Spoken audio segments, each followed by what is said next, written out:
Welcome to Learn with Lucy.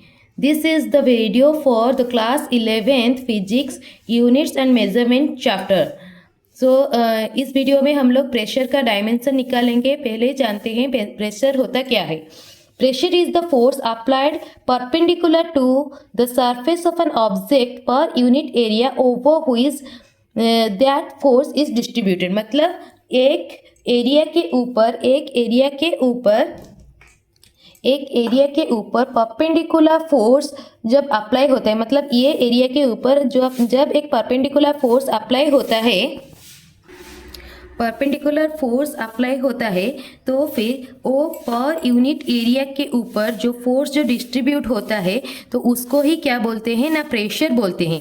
तो late इस area के ऊपर जो फोर्स अप्लाई जब हो रहा है, परपेंडिकुलर फोर्स अप्लाई हो रहा है, तो इस एरिया का यूनिट एरिया के ऊपर जितना फोर्स अप्लाई होता है उसको ही क्या बोलते हैं ना, प्रेशर बोलते हैं। तो फिर प्रेशर का फॉर्मूला क्या हो जाएगा ना, फोर्स पर यूनिट एरिया में जितना फोर्स अप्लाई हो रहा है उसी को ही बोलते हैं प्रेशर। और फोर्स का जो है डायमेंशन क्या है, M L T to the power -1, और एरिया क्या है ना, लेंथ का स्क्वायर, तो एल का स्क्वायर हो जाएगा। तो फिर ये क्या हो जाएगा ना, M L to the power 1 L to the power -2, तो क्या हो गया M L to the power -1 T to the power -2।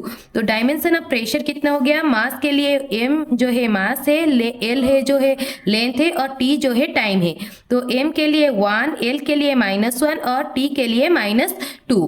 ठीक है, तो ये जो फोर्स का हम लोग डायरेक्टली लिख लिए, mass M L T to the power -2, ये कैसे आया। फोर्स क्या होता है ना, मास इनटू एक्सेलरेशन।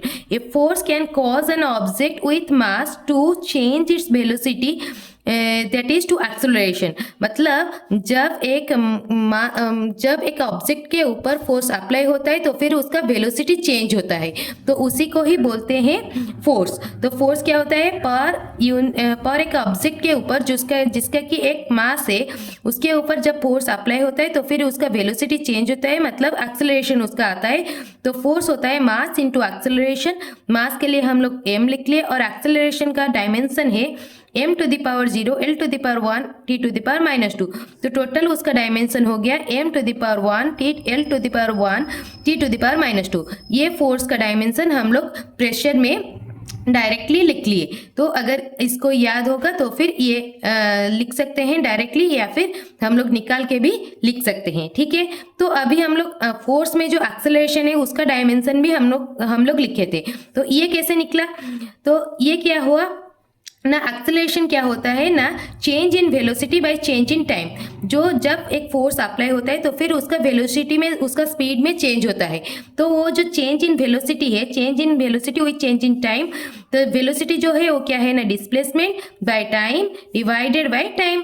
तो क्या हो गया ना, displacement by time into time. तो डिस्प्लेसमेंट के लिए, डिस्प्लेसमेंट एक लेंथ क्वांटिटी है इसलिए हम लोग एल लिखे, और टाइम का टी, और दूसरे वाले टाइम के लिए टी। तो कितना हो गया, L1 T to the power -1। तो इसमें मास कितना है, कुछ भी नहीं है, तो इसलिए m to the power 0 l to the power 1 t to the power -2। तो ये वाला एक्सेलरेशन का डायमेंशन है जो कि हम लोग इधर अप्लाई कर लिए। अगर ये याद होगा तो डायरेक्टली अप्लाई कर सकते हैं, नहीं तो हम लोग, अगर हमें उसका कंसेप्ट याद होगा तो फिर हम लोग उसको निकाल के पुट कर सकते हैं। अगर मेरा वीडियो आपको पसंद आया, please like share and subscribe my channel. Thank you so much for watching.